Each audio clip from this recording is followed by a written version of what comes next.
Hello everyone, I hope you're well. Hello subscribers, hello followers.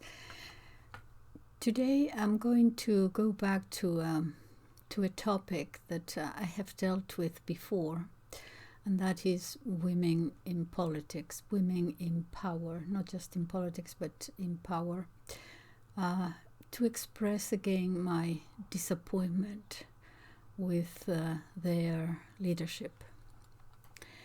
I have dealt with this before when I share with you the difference that I see between men and women leaders throughout history.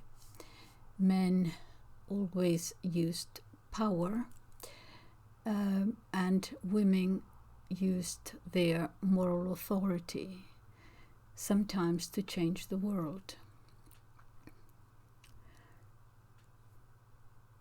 It seemed that throughout history, the way I see it, I hope you don't think I'm idealizing anything, perhaps I am. I don't think so. I see, when I look at different epochs in history, I see that men are engaged in power struggles, politics, wars, whatever.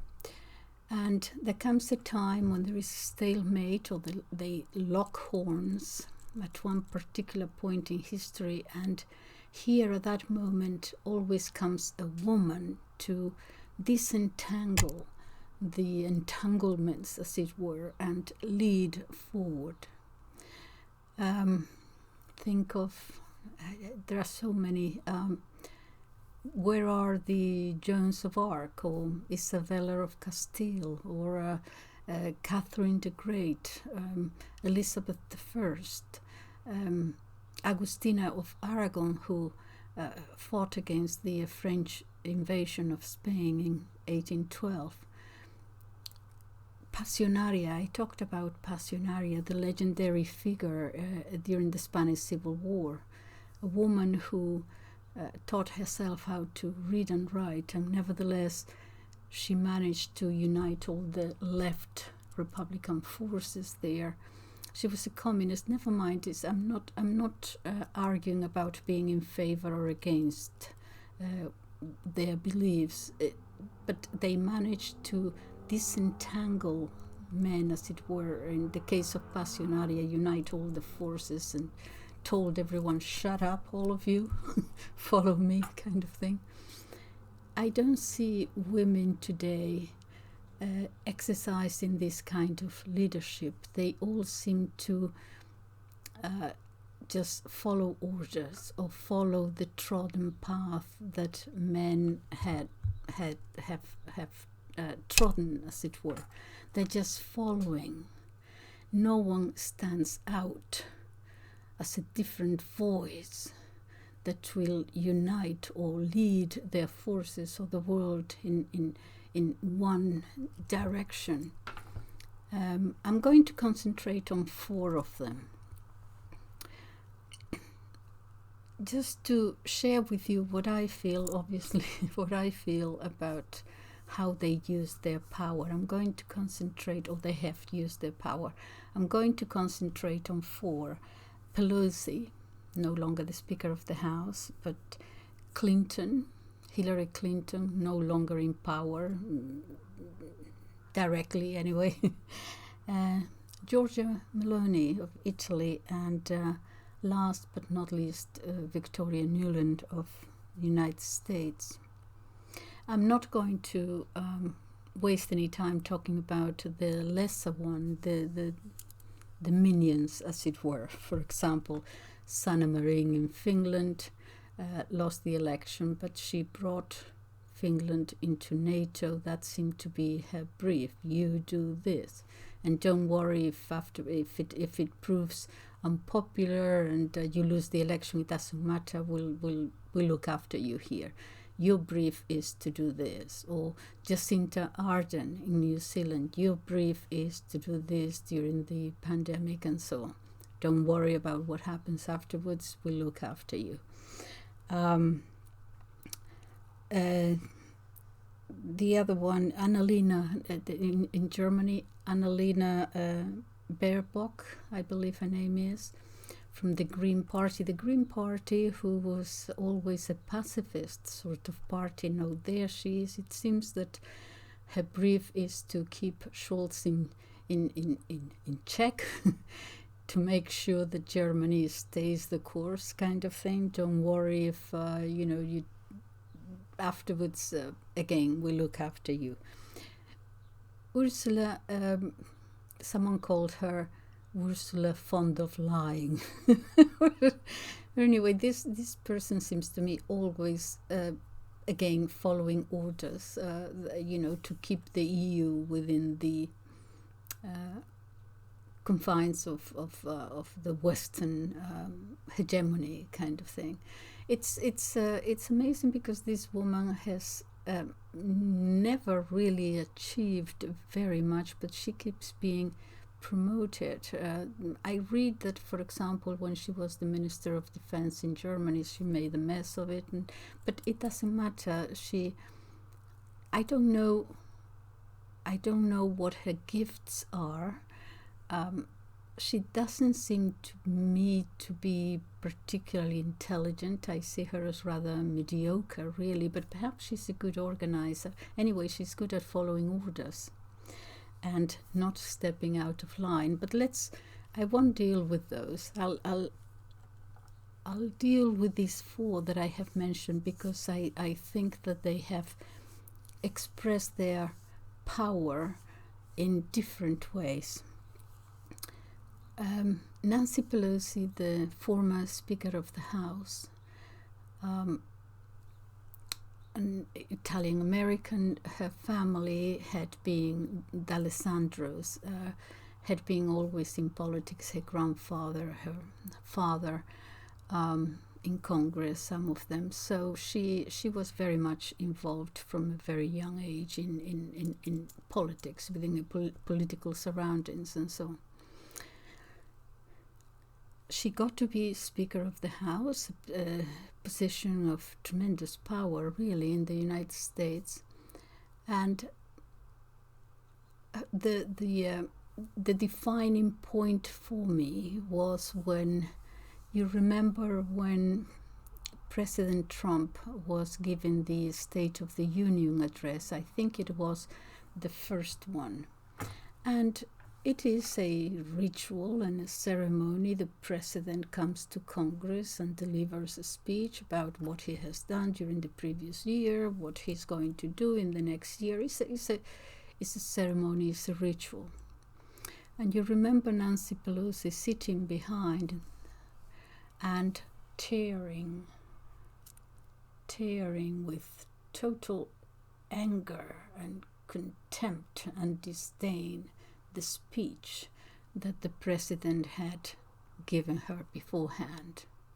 She had prepared it because the pages were a little bit already torn, so she wouldn't waste time. She would just go directly and there with total contempt tear the pages apart. To me, that was a decisive point. She could have used her power not to agree with the president, to keep fighting against him and what he was doing, but the sheer vulgarity of it created that division, that's the way I see it, which is developing into a cultural civil war in America. So her power was used to divide, and also she's known for, I don't have any evidence myself, but as being a corrupt politician. So power here translated or exercised as division and corruption, a missed chance. Hillary Clinton, I remember Hillary Clinton. I was living in Washington, D.C. when President Bill Clinton came to power. I had two little girls, 4 and 5 at that time. And I remember that when he became president that day, that the lawns of the White House were open to the general public, and you could have, for kids, you could have free ice cream and free hamburgers, and there were games like the Easter Bunny. Kids had to go and find candy hidden in different places. It was a great day.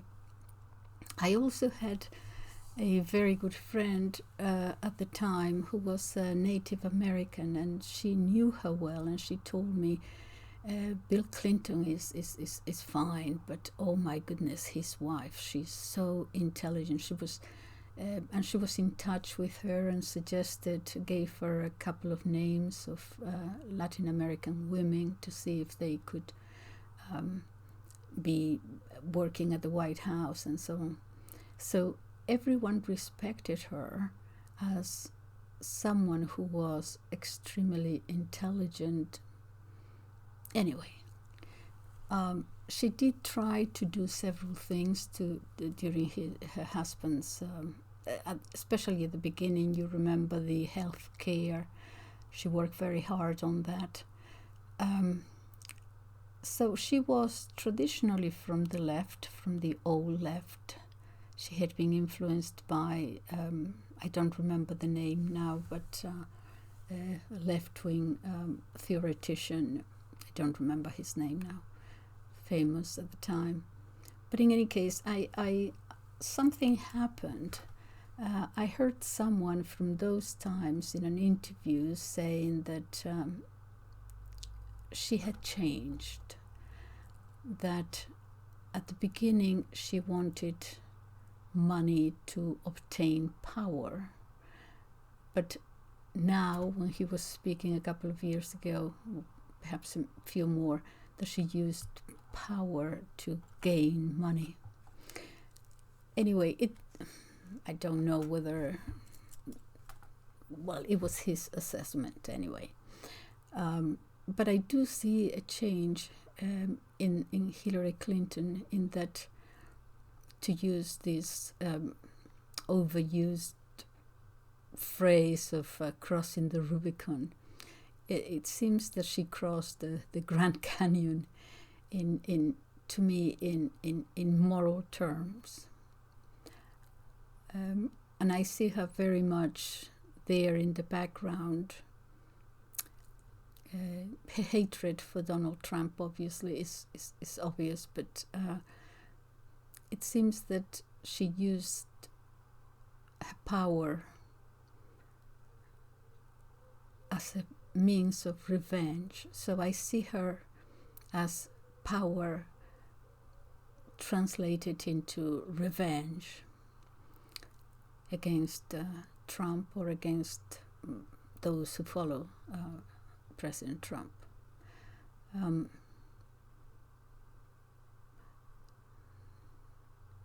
Yeah.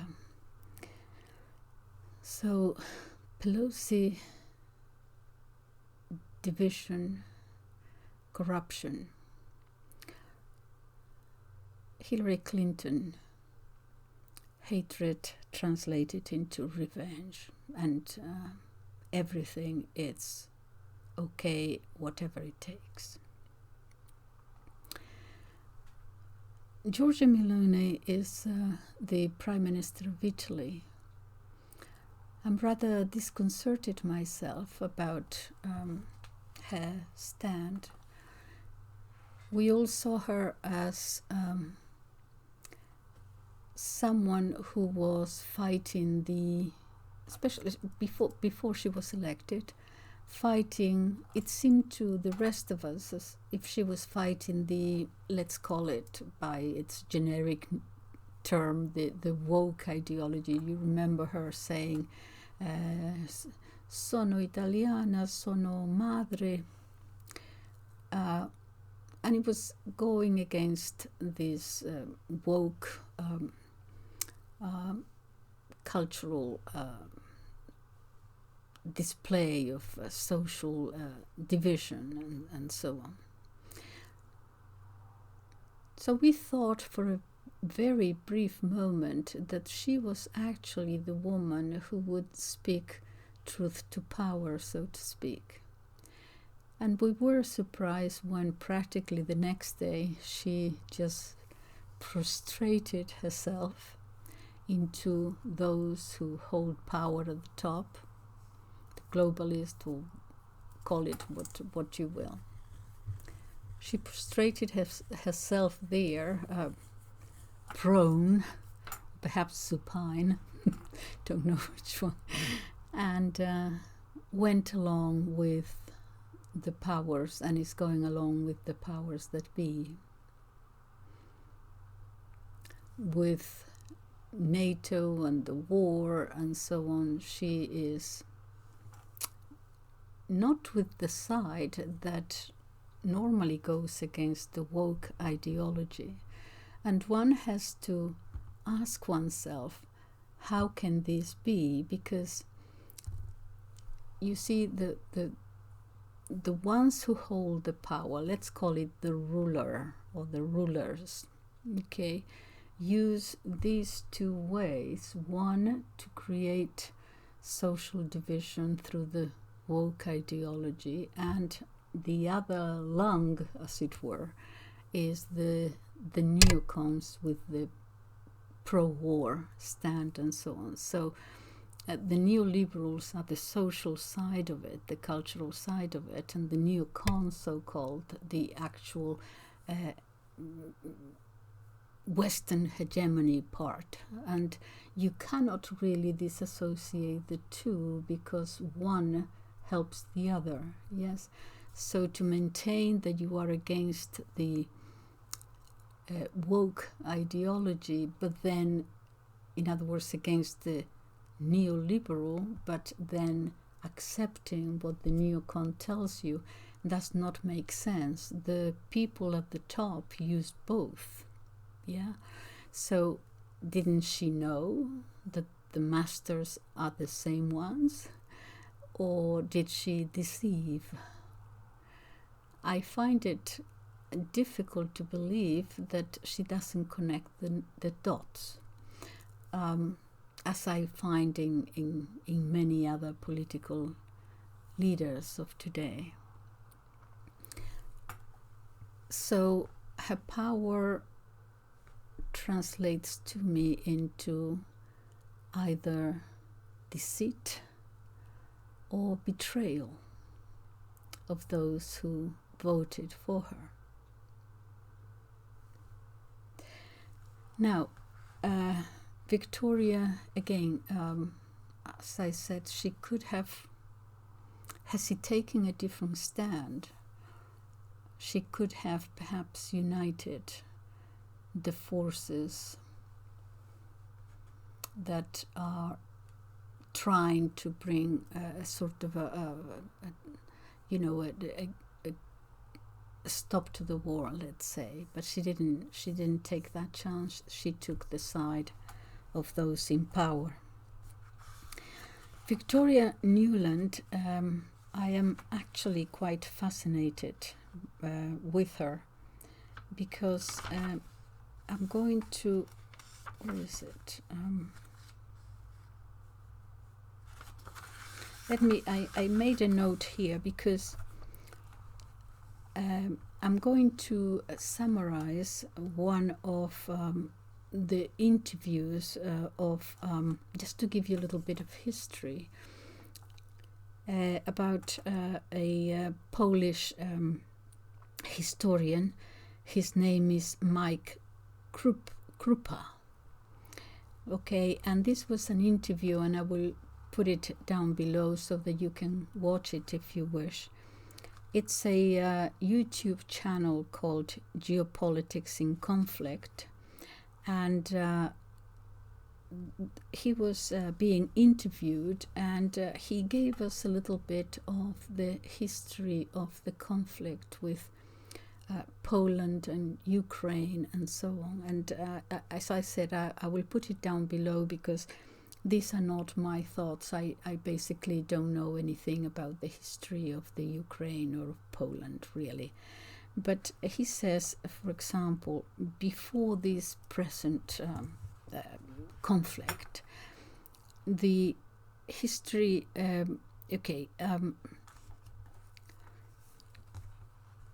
what we know today as Ukraine before the Second World War. Okay, so this is before the Soviet Union, at the end of the war, and the West, the Allies, come and divide at Yalta Eastern Europe and Western Europe, the sphere of influence of the West and the sphere of influence of the East of the Soviet Union. Before that, the western part of the Ukraine, as I understand it, if I understood Professor Krupa right, is that western part of the Ukraine that, by the way, this is because I'm going to get to Victoria Nuland, because she is the descendant of Ukrainians who left to go to the United States. But before the end of the Second World War, the western part of the eastern part of the Ukraine, that eastern part that at the moment Russia is there now, that was not the issue. That was always part of Russia. The eastern part of the Ukraine was the one with a conflict, because that part had been part of Poland, part of Lithuania, and so that is where the conflict was between Eastern Ukraine, at that time Ukraine, and Poland. And he explains, I'm sorry, I will have to read some of my notes here, but at the conference in Yalta between the Soviet Union and the Allies, the land was ceded back to Ukraine. Some part of the Ukraine was ceded to Poland in compensation, and Poland was given this part of the eastern Ukraine, and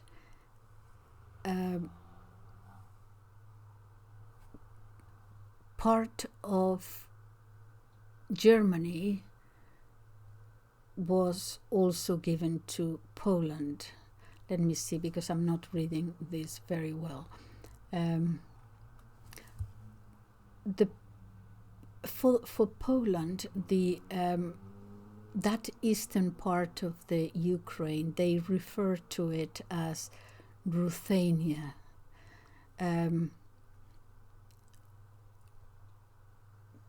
That was the people living to the southeast of Poland. They were called Ruthenians because of Russia, Kiev having been the original center of Russia, certainly the spiritual center of Russia, with the Prince Saint Vladimir buried there. But today, excuse me, but today, which is most consequential at the moment, how all these changing of borders and so on relate to history. We have to go back to the 1930s, he said, and to Ukrainian nationalism within the framework, which has to be looked at within the framework of the Second Republic in Poland. Major part of there was then a rise in Ukrainian nationalism, with the leader being Stefan Bandera, whom we hear about quite a bit today, and also Roman Shujevich, which they were advocating for a greater Ukraine, which would incorporate not only the traditional Lithuanian lands, but also today's Western Ukraine, or some people call it Galicia, which would include some Polish cities.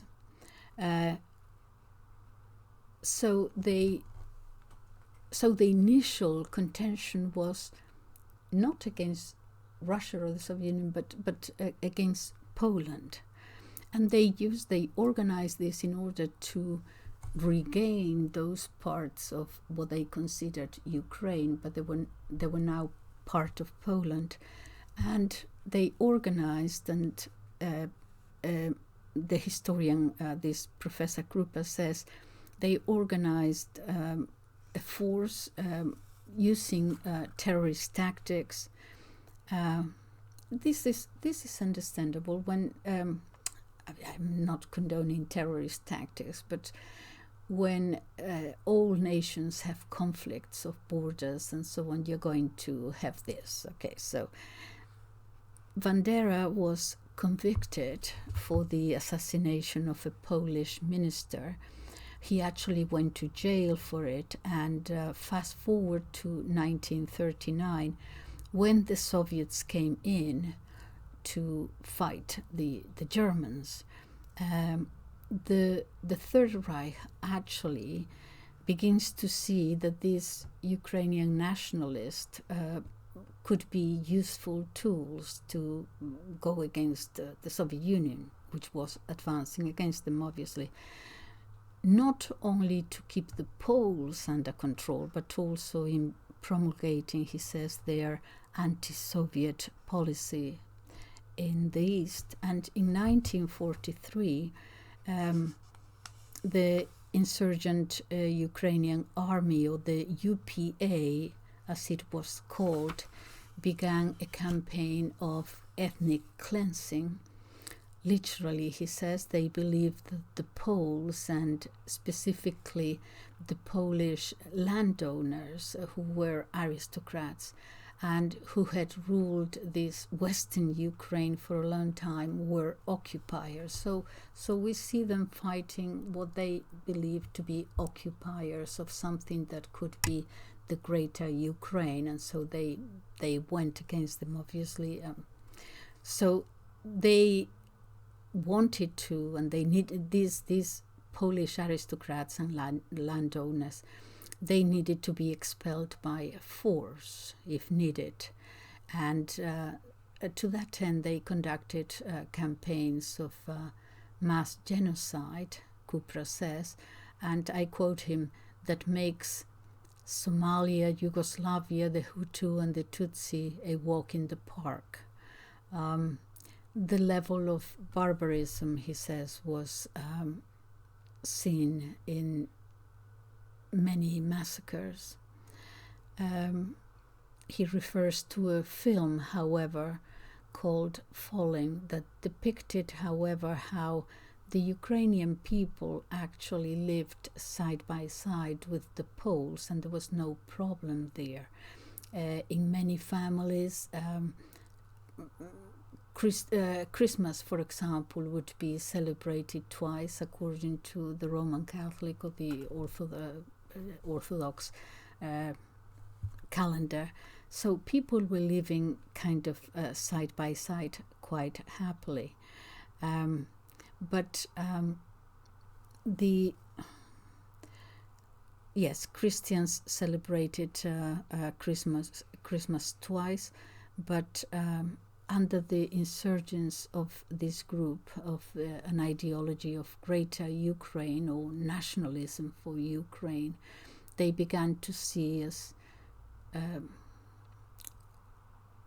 whether you were pure blood Ukrainian or not, and started,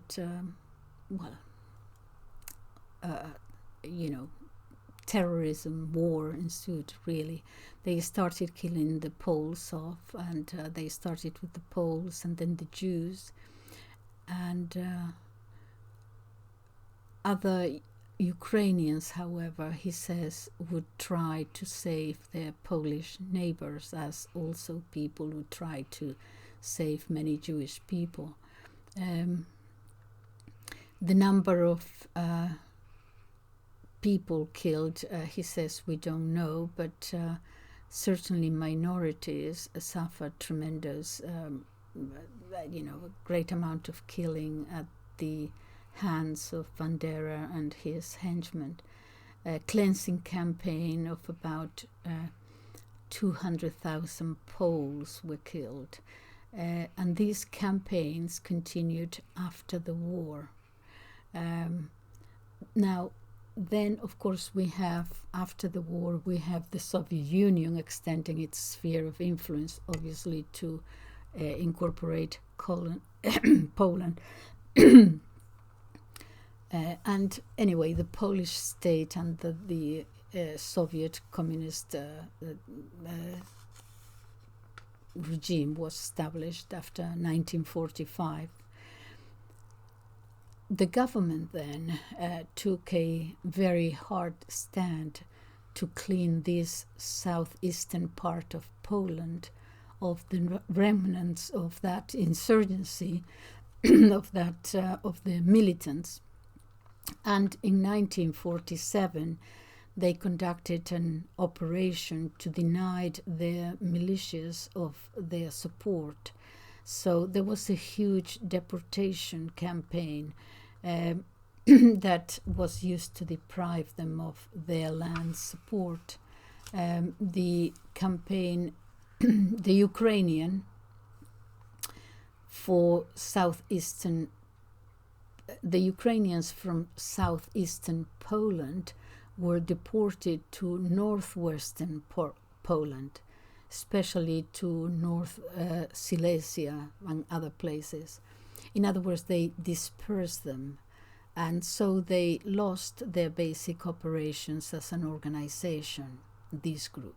Okay, by the 1950s, they had been practically crushed. Bandera, obviously, oh my goodness, I need a glass of water, I don't have it. Bandera himself was assassinated actually by a KGB agent in Munich in the early 1950s. And what happened was that the Ukrainians dispersed all over the world and began to conduct anti-Soviet operations from abroad. So the enemy now was no longer Poland as it had been before the war and during the war, but now it was against the Soviet Union. I say this because we have to understand the hatred against Russia coming from these times. So they would have operations. Okay, so now here comes the CIA. And with the help of the CIA, if you, Professor Krupa says, this is not opinions. If you see the archives of the CIA currently online, apparently, those aspects have already been declassified, detailing about how the CIA, despite knowing the original ideology of the Banderists, collaborated, that they had collaborated with Germany and so on against the Poles. They were seen now as useful tools in conducting anti-Soviet foreign policy, diversionary tactics in the Soviet Union, and propaganda operations financed by the CIA under umbrella of a major Ukrainian organization, which he thinks was called the Ukrainian World Congress. So in other words, these people who had dreamed of a greater Ukraine incorporating lands from Poland and Lithuania and so on, had first used by the Germans against the Soviets, now through the CIA became the tools for anti-Soviet ideology. So there was the diaspora of Ukrainians, and they mostly went to Canada and the US. And from there was, the beginning and the continuation of anti-Soviet operations,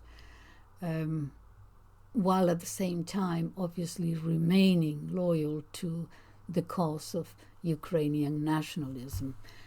I'm sorry, I didn't read my notes very well, but that is the beginning of how we see with Victoria Nuland, who is the descendant of probably his parents and grandparents, having perhaps come from this greater Ukrainian original ideology in the United States. Then that continued, and that hatred against first the Poles and then against the Soviets has materialized now and continues as hatred for Russia. There are many, I don't know, I see that many of their descendants in Canada and the United States, I don't know why, they usually have a surname like Freeman or Freeland or Friedman or Newland or something. I don't know whether they were supposed to change their names when they got to the United States, whether they were forced to do so. No, I don't think forced, because Brzezinski, during the Carter administration, who wrote that famous book about what to do about the Soviet Union, then Russia now, is what is happening today. So he didn't change his name. So I don't know that they were forced, or they just simply voluntarily adopted these names. What I am saying is that what is happening here is that it's a very, with this particular lady, this is raw hatred for Russia. So I see this power being exercised to continue this hatred, which is guttural. It's not an ideology. It goes I think deeper than that. And some claim that a lot of the descendants of these people are now in the State Department of the United States. In other words, they were useful. Obviously, we can see why that the CIA would use them for anti-Soviet activities and so on. So what I am saying is that here is another woman whose power is exercised or translated into hatred. So we have one using division and corruption, Pelosi. We have another one, Clinton, power translated as revenge, or rather perhaps it's the other way around. Meloni, betrayal or deceit, and Nuland, just raw hatred. And I'm hoping that some woman somewhere can come up and, instead of delving into these emotions, that can rise above them and save the world. This is a propitious time, if ever there was one in the last 50 years, for a wise woman to exercise her authority, not towards hatred and revenge and division and corruption, but to move the world forward. Can you see anyone coming forward I don't. But I don't despair. Thank you for listening. Goodbye.